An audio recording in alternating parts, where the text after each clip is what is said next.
Wind down on carbs. By this point, you have gotten used to eating keto foods. Again, we are displacing, not replacing. The focus here at this point is to highlight the keto items in your meals. Think of it this way. You're in a big space. It's dark. And then there's a spotlight. There are several food items in the middle of the space. Instead of shining the spotlight on all the food items, shine it on only the keto items. Now, this means that you're not cutting out all the other foods on your meal plan. You're just emphasizing, as far as your attention and your taste buds go, the keto-friendly items. This is how you prepare yourself for the scale-down process. Otherwise, it's easy to just hit a plateau. Seriously, I've seen this happen. I've advised a lot of people who transitioned from the standard American diet to a keto diet, and this is the wall they keep hitting. They can't let go of the other foods because they focus on all the items on their meal plans. You have to start looking forward to the keto items. You have to start celebrating their taste profiles. Get yourself excited about these foods more than the diet. This is a key change in your mindset because a lot of people who are pumped up about the keto diet are pumped up about the weight loss. Let's be completely honest here. They couldn't really care less about the taste. A lot actually have misgivings, but they are excited about finally getting rid of that nasty spare tire they've been lugging around in their midsection since what seems like forever. Believe me, I understand where these individuals are coming from. But until and unless you get excited about the food itself, instead of the diet, or what you could get from the diet, you're going to have a tough time. There, I said it. Sure, you may lose quite a bit of weight. It may seem, at least from the outside, that you're doing well, but eventually something will get knocked loose. It's only a matter of time until you go back to your old eating patterns because you focus on all the items in your meal plan. Unfortunately, not all of them are keto-friendly. This is why it's really important to get used to eating keto foods and highlight them or focus on them more when you eat. When you're looking forward to your next meal, get excited about the keto food items. Do this for several days, if not weeks, and then you will be ready for the scale-down process. Start to scale down your carb intake dramatically.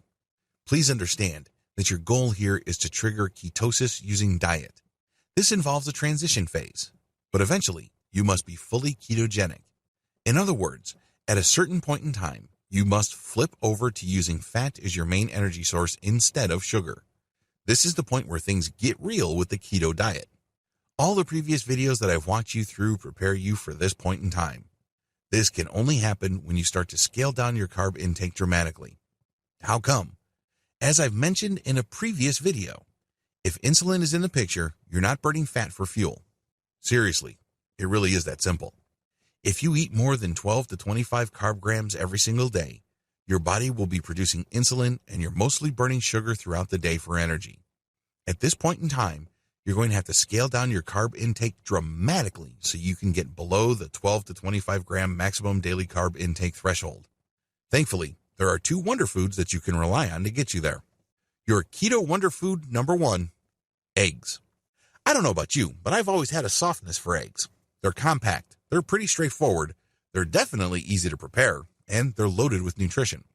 Eggs are packed with all sorts of vitamins and nutrients, and they don't really pack much calories on a gram per gram basis. Did you know that Weight Watchers no longer gives points for eggs? If you don't know the Weight Watchers system, when you eat certain foods, you're given points, and you can only eat so much food until you hit a certain point threshold.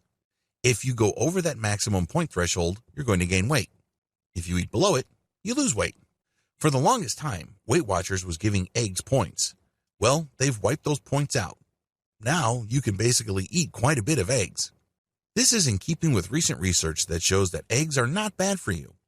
For the longest time, eggs were demonized in the United States and elsewhere as these cholesterol bombs. Well, it turns out, after decades of research, that it's sugar that is making us sick and not fat. Not eggs. And definitely not dietary fat. Interesting how things change, right? This is why it's a good idea to load up on eggs. Maybe you like them boiled. Maybe you like them sunny side up. It doesn't matter. Load up on eggs. This is a great keto food. 1 to 2 eggs should be fine. They fill you up and they make you feel fuller for a longer period of time. Your keto wonder food number 2, avocado. As I've mentioned earlier, avocado is not exactly a default taste for most people. It's not like you wake up one day and you just say, I can't wait to enjoy a plain avocado. That rarely happens. Either you eat avocado in the form of ice cream or you turn it into guacamole.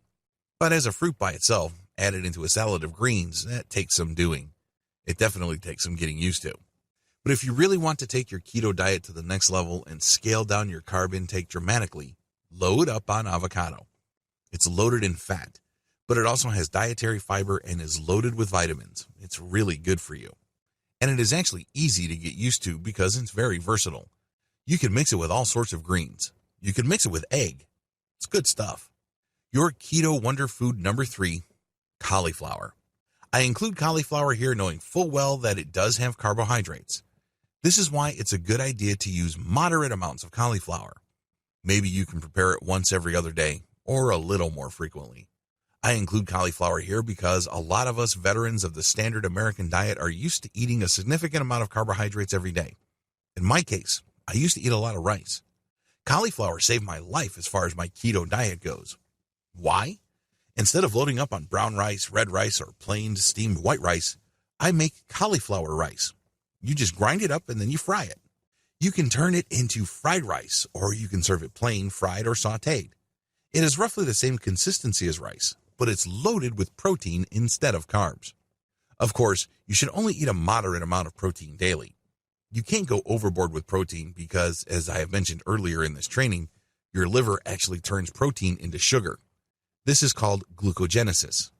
You don't want this to happen because you want to minimize the amount of sugar, regardless of its source, in your system for ketosis to work its wonders.